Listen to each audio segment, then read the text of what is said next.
LeBron, you knew the challenge that they were going to present.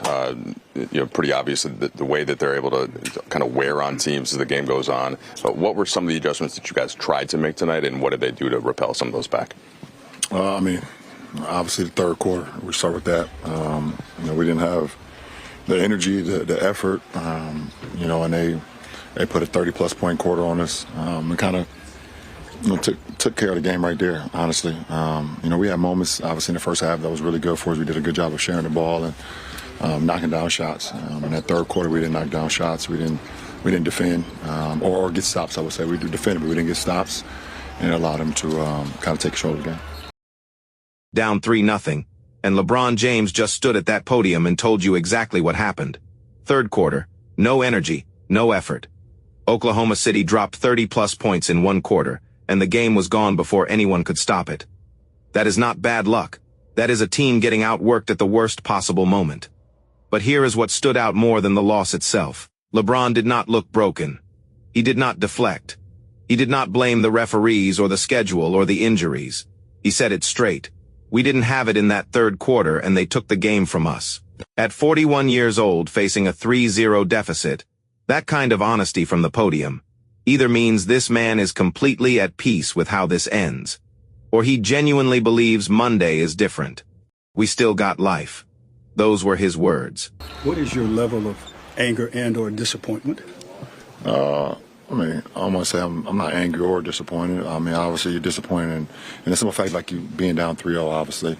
But we still got life, and that's all you can ask for. And we got to be much better on Monday. See what happens. We still got life. 3-0 down against Oklahoma City, one of the best teams assembled in the NBA in years. And that is the response from a 41-year-old man who has been counted out more times than anyone can keep track of. Not panic, not frustration, not the body language of someone who already knows how this ends. We still got life.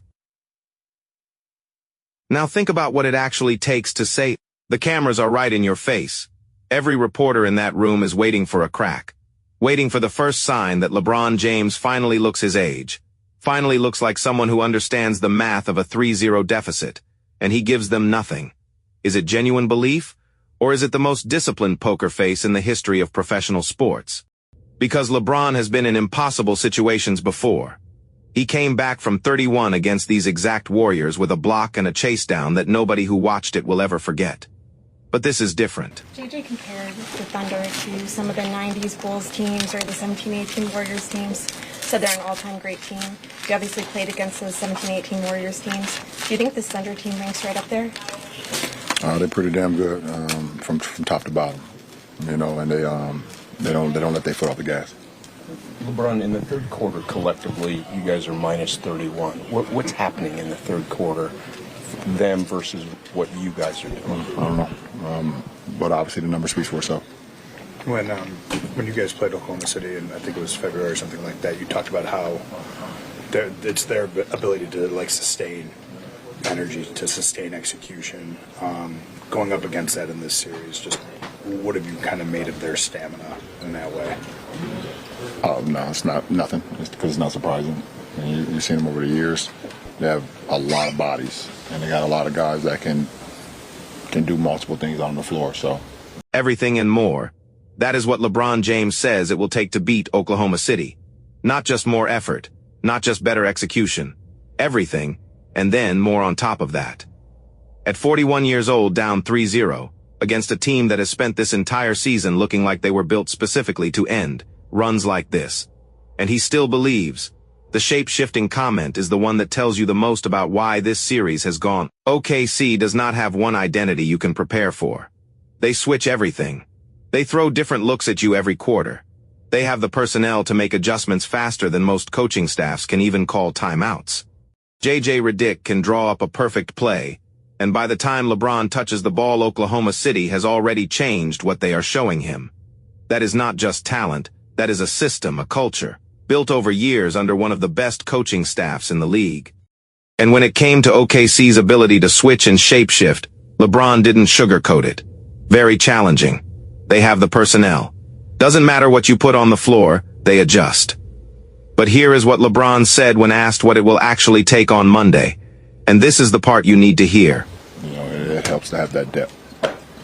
But what kind of effort will it take to get one game? What's it going to take from you guys? I mean, obviously we got everything, shit. You know, I mean, everything and more to beat a team like this. You know, so we got to be our best, be at our best on Monday. Did you hear that? Everything and more. That is what LeBron James just said. Down 3-0 against the best team in the NBA this season. Not we will try harder. Not hopefully we turn it around. Everything and more. Now here is the real question. Is that confidence? Or is that overconfidence? Because there is a very thin line between believing in yourself and refusing to accept reality. Right now reality is clear. 3 losses. Minus 31 in 1 quarter. Outplayed in every critical moment of this series. So when LeBron says be at our best on Monday, is he hiding something Oklahoma City hasn't seen yet? Or is this what it looks like when a great player hides a shameful performance behind big words at a podium? Think about it, 22 years, 4 championships. The most experienced player in NBA history, standing in front of cameras after getting dominated, and not a single crack in the voice. Not one moment where the body language admits what the scoreboard already says. That is either iron mental discipline built over decades, or it is a man who has gotten so good at performing confidence that even he cannot tell the difference anymore. Because the numbers do not lie, 3-0 minus 31 in 1 quarter. An elimination game on Monday that no team in 159 tries has ever survived. Is LeBron hiding embarrassment behind confidence? Or does he actually have something left that we have not seen? Only Monday gives us the answer. Drop your honest opinion in the comments right now. Confidence or overconfidence? And if you want to follow this story all the way through, hit subscribe and turn on notifications. Because whatever happens Monday, we will break it down for you.